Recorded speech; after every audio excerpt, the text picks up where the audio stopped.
BBC political editor Laura Kuenssberg has said Boris Johnson is carrying out a major reshuffle in a bid to take the fight to Nicola Sturgeon and save the British Union. Luke Graham, a 35-year-old ex-Conservative MP, is being replaced with Oliver Lewis, a former Vote Leave Brexit campaigner, as 10 Downing Street's union advisor.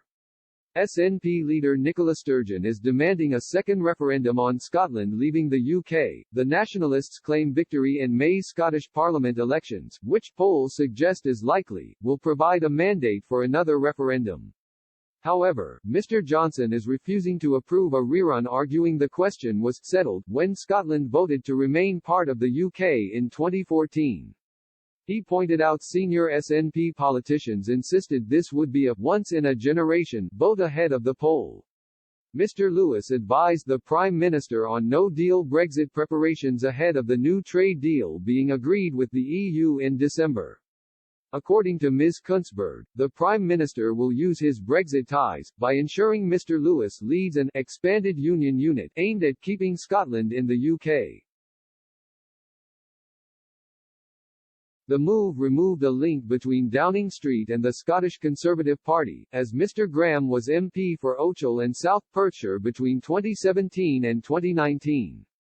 However, the BBC's veteran reporter said the Scottish Tories are not crying buckets at the move, as they believed Mr. Lewis lacked the requisite authority and personal relationship with Mr. Johnson. Ms. Kuenssberg said on Twitter, Oliver Lewis, who worked on Brexit and Vote Leave, who is closer to PM, will be leading what sources say will be an expanded union unit.